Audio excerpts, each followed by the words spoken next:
So why don't we pick up with just that, what we were talking about, with having such importance placed on language in your act, its use and misuse, and having to self-censor and self-edit it for a format like television. Yeah.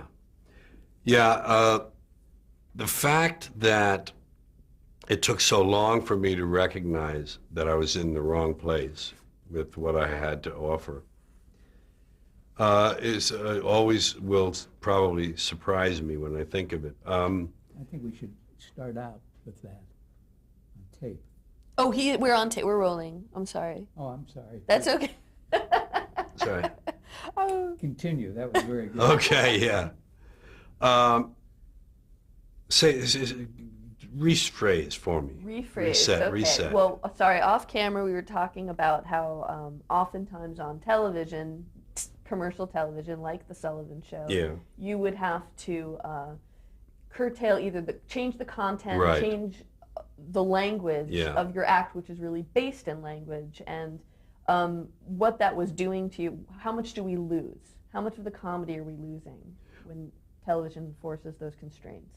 Well, at the time I was in commercial nighttime, what do you call it? Variety shows, such as Sullivan and the others. My act didn't have anything in it that I really had to curtail or change.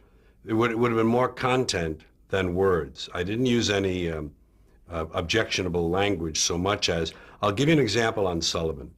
I did a Sullivan where I had this is later on when I began to go through my changes. The last Sullivan I did, I had my beard and I had changed a bit. I was on my way to full change. And I had a piece of material. I had two jokes in the course of the monologue. One of them was about Muhammad Ali. And the background on Muhammad Ali is, for those who don't know, he was the world champion. His name was Cassius Clay, before he changed it. He was the world champion, and he was a heavyweight, great heavyweight, as we all know. He refused to go in the draft. He was a conscientious objector because of his Muslim leanings. He refused to go in the draft. And as a result, they denied him his heavyweight title. They took away his heavyweight title, and he couldn't fight. So I had two jokes in this monologue. One of them was about George Wallace, the racist governor of Alabama who was running for president. And he had a thing he used to like to say. He would make fun of liberals in the North, calling them pointy-headed intellectuals. He would call, that was his code word for the Jewish establishment in the Northeast intellectual Washington, New York corridor, the liberal establishment. That was his shorthand for that. Pointy-headed intellectuals, he'd say. And I had two jokes in this routine. One of them was, George Wallace keeps talking about pointy-headed intellectuals. Pointy-headed. Have you ever seen the sheets they wear down there? So that was my joke, the pointy-headed sheets of the Ku Klux Klan. Another joke I had was that Muhammad Ali's job, this is the routine, Muhammad Ali's job is beating people up. That's his job. The government wanted him to go to Vietnam and kill people. He said, I'll beat people up, but I'm not going to kill them. So they said, all right, if you're not going to kill them, we're not going to let you beat people up. And that's a really smart joke. The other one is a simplistic joke. After dress rehearsal, the producer, Bob Precht, came to me. He was the son-in-law of Ed Sullivan. He said, all right, we need to, one of those jokes you can keep, the other one has to go. I said, huh? They said, well, you can have one of those two jokes. Which one would you like to keep? In other words, it was the sheer volume that disturbed them for some reason. Here, one of them was about draft dodging and the government. The other was about bias and bigotry in the South. And they were willing to give me a choice, you know. So I chose the Muhammad Ali joke to stay in because that was a smarter joke. And I could never make that work in my head. Why they had offered, you know, they apparently said, well, only one joke that bothers people per bit or something. I don't know. Weird. Strange. In general, this change that you're going through, physical, and even though it's over 2 year period, Right. you're talking about it on screen. Yeah. What was the reaction coming from people like Sullivan and Carson, who had been booking you throughout this period? And was there ever a conflict in terms of was your viability as a hired performer at stake because of? Yes, it was. The Sullivan Show, the last one I did, I explained to you, I did it with my beard coming in pretty much, and I changed the way I looked with the clothing and so forth, and the material was a little edgier. But that was the second to last Ed Sullivan ever done. So there was never a conflict that arose out of Ed Sullivan. On the Carson Show, here's what happened. I was fired from 2 jobs in Las Vegas. It was the same job really, the Frontier Hotel. This was when my world changed. I'm still a mainstream comedian working mainstream places, but I'm also starting to go to coffee houses and test the waters, test how I feel about it, how they feel about it. And I still had to do these mainstream shows. So I did shows at the Frontier Hotel in Las Vegas. I had a contract there, a 3-year contract, and it was $12,500 a week. And in 1969, in the fall, I was there, I believe, with the Supremes. And I did a thing where we did a special show for some people, and I did a thing where I included the word ass. That's the only bad word that was in my show. This is Las Vegas, 1969. I said ass. The joke was, I got no ass, folks. I got no ass. I'm Irish. I got a flat ass from shoulder to the heels. When I used to be in the Air Force, the black guys would look at me. They'd say, "Where your ass at, man?" I got suspended for that. They said, we're suspending the engagement, but you still have a contract here. I came back for 2 more engagements, and a year later, the last engagement I had, I was on with Al Martino, and I used the word shit. I had the following routine, because I was getting a little bolder in my stand-up act. This is the only thing I said, though. I said, I don't say shit, folks. Buddy Hackett says shit right down the street if you want that. Red Fox says shit. He's over at the Landmark if you like that. I don't say shit. I don't say shit. I smoke a little of it, but I don't say it. They fired me for that. They fired me. 1960, now it's 1970. And that just was the straw that broke the camel's back for me, because now it had been done for me. And I told my wife, Brenda, I said, Brenda, they did the job for me. They broke it off. This is good. I'll go to the coffee houses. And I told her this. I said, if all I ever do the rest of my life is I can fill up coffee houses 6 days a week, I'll be happy with that. And I went to the coffee houses, and first they thought I was a counterfeit. First they thought, well, this guy's just they say he's trying to cash in on the hippie thing, trying to cash in on the hippie craze. So I quickly eliminated that by doing my act and showing my bona fides, bona fides, whatever. In Latin class, it was bona fides. I showed them I was the real deal by doing the pieces that I had, the 7 words you can never say on television, and shoot is really shit with 2 O's, and all these other pieces I had. And they quickly saw I was okay and that I belonged there. And I just grew into that. And yet, on the Carson Show, where I wanted to go back, I wanted to continue to do that, they had heard about it in show business circles. They'd, Carlin, he's going nuts, it's the acid, that was the word. Oh, it's the acid, he takes the acid, he's crazy now, the acid. He took the LSD, oh, he's goofy now, you ought to see him with the tie-dye shirt, and he's doing, these are the mainstream people. GAC, I was at the Copacabana.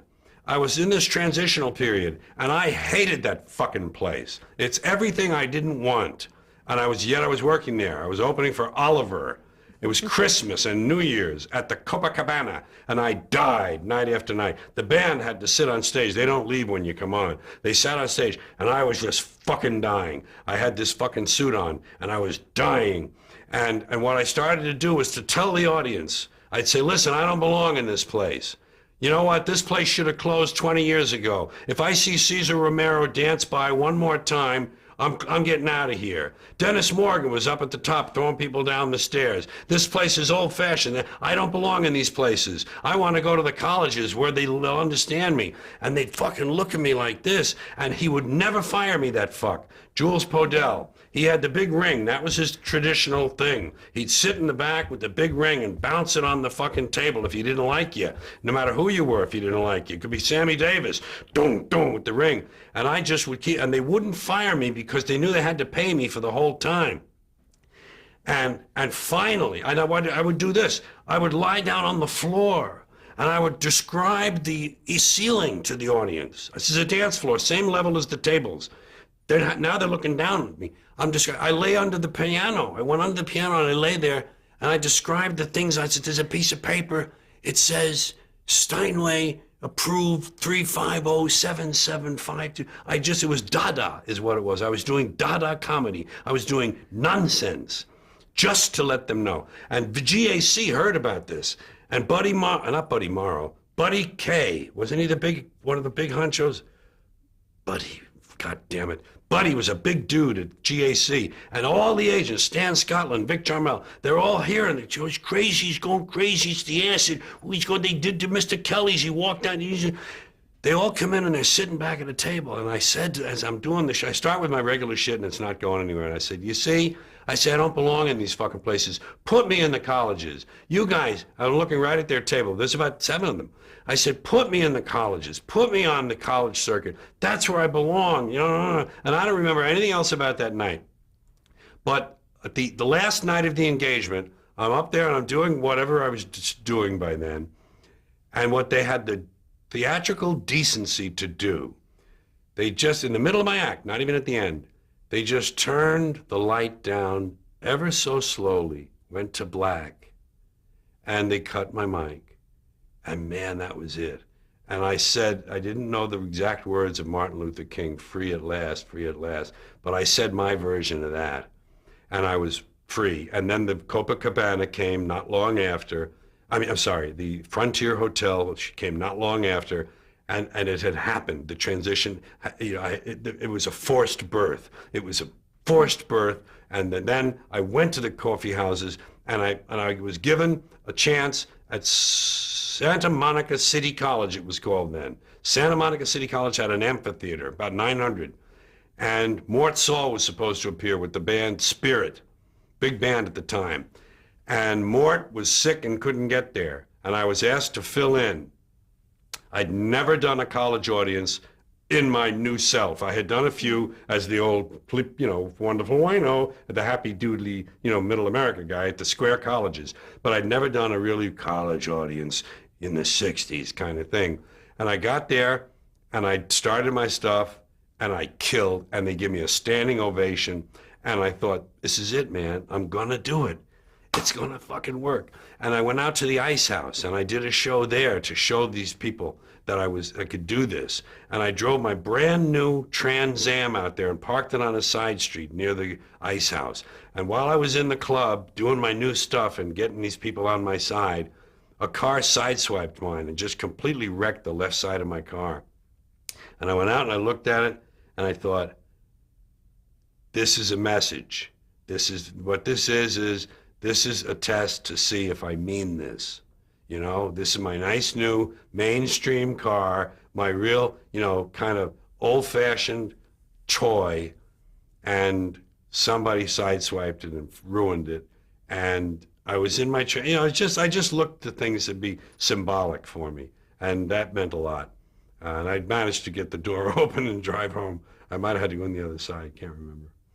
And then you really encapsulated all of this with FM and AM. Yeah. This is the two sides. You had two personas. Right. Two voices. I was coming out of, for those who don't know this historical fact, in the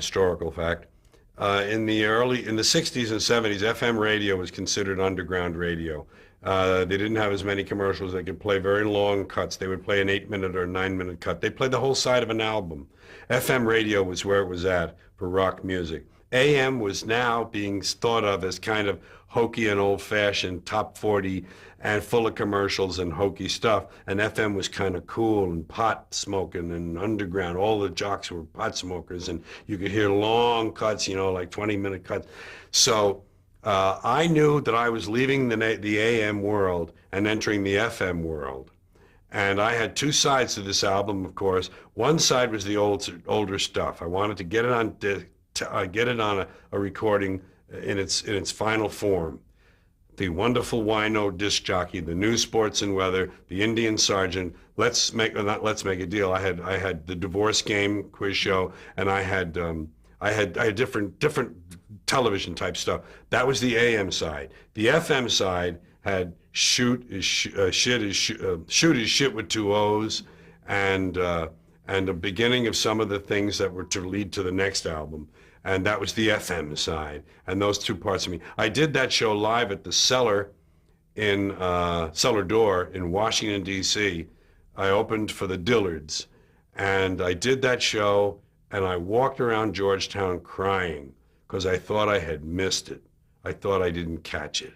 I really didn't like the show. They weren't on my side totally. They tolerated me, and I got some laughs. But it wasn't the best version. I wanted the best version of the AM and the best version of the FM now.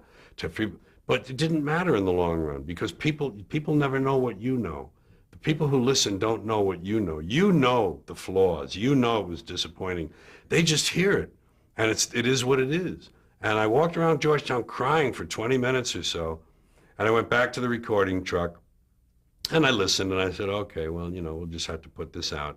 But it went gold immediately, and we put out another album before the year was over. It was unbelievable.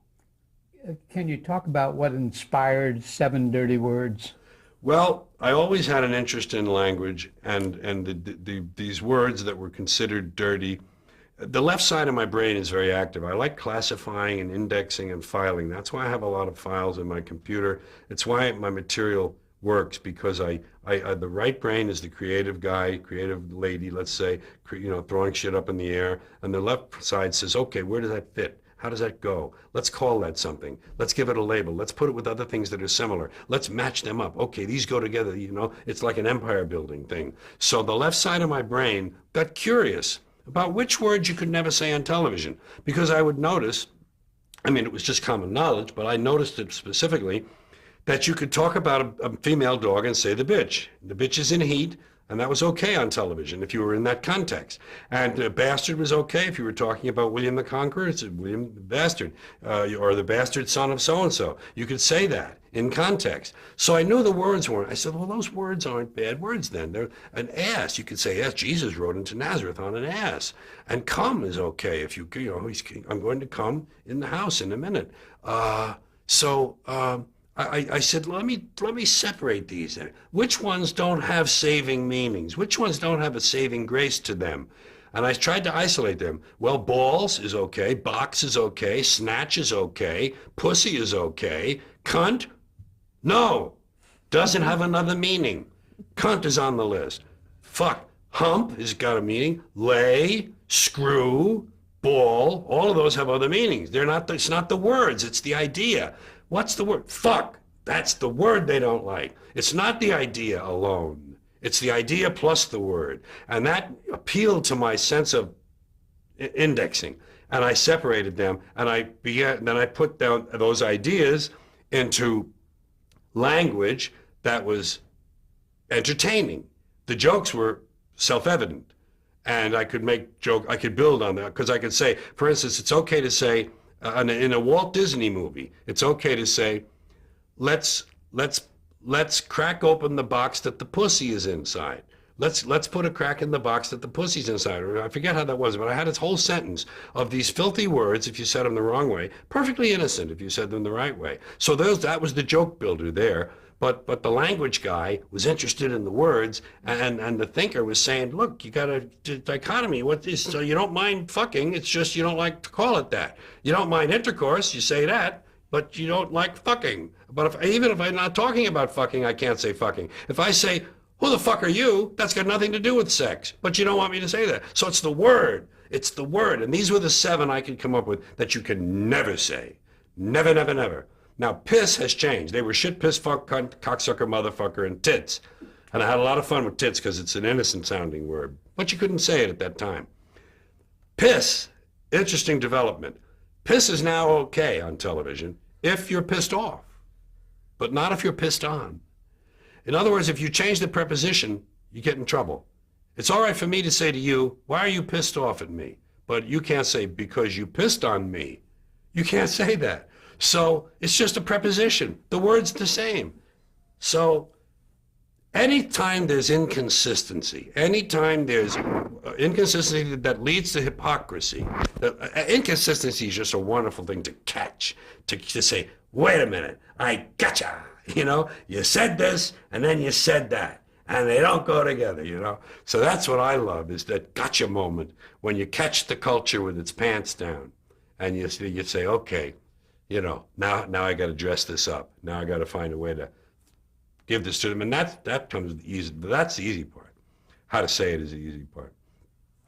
What was your reaction to the whole development of that routine entering at last into a Supreme Court case decision ruling? I mean, now you don't consider yourself a political comedian. No, it's not. It's social. I'm a social commentator. When that was, the second album was called, FM and AM, Class Clown. Class Clown had the 7 dirty words, 7 words you can never say on television. I never called them dirty. LA Times started that.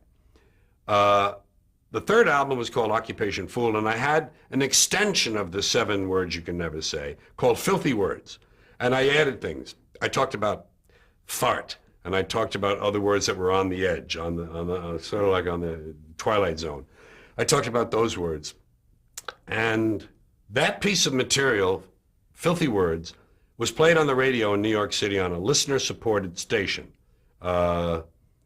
similar to, well, it was WBAI in New York, similar to the big ones out here, I forget, KPFK, that kind of thing. Listener-supported. And that was played on a show called Lunch Pail. It was on in the afternoon, and the announcer specifically gave warnings, a couple of warnings, that we're going to play something from an album by George Carlin that has a language you may find objectionable or offensive.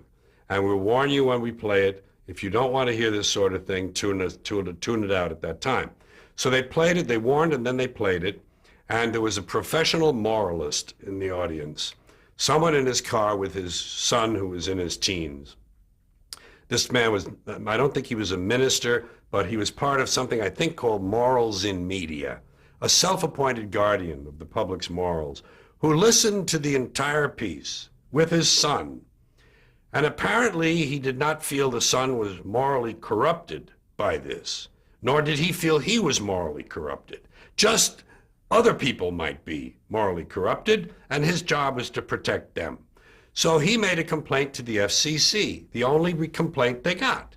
Now, New York is a big market. I'm sure there were 20 million, 25 million radios, counting cars. At that time, not many of them were tuned to BAI, I grant you, but no one else objected. One complaint, they sanctioned the station. The FCC gave them a $100 fine, and they put a mark in your folder for when you have your license renewed, you have a bad mark against you. The station refused the sanction, refused the $100 fine, and they went to district court. And the district court was in Washington, D.C., and 2-1, the station won the case. Freedom of speech was upheld. The FCC then went to the Supreme Court with the case. And in 5 years after they played it, it was played in 1973, 5 years after they played it, the Nixon court decided 5-4 that it was indecent. They had found a new category of bad language because it wasn't obscene. It didn't meet the test for obscenity. It wasn't obscene. But it was indecent. They made that up. And that's now a standard. And that was my contribution. The thing I'm happy about is I have this perverse pride that I'm a footnote, an important footnote along the way somewhere in the legal history of our country. Country I don't participate in, I don't really believe in. I believe in what it began as and what it wishes to be. I believe in those things. I don't believe in what it is. And I don't mean Bush. I'm talking about a long time now. And yet there I am being taught in communications classes, being taught in some law classes, and there are textbooks with this, it's kind of nice for a ninth grade dropout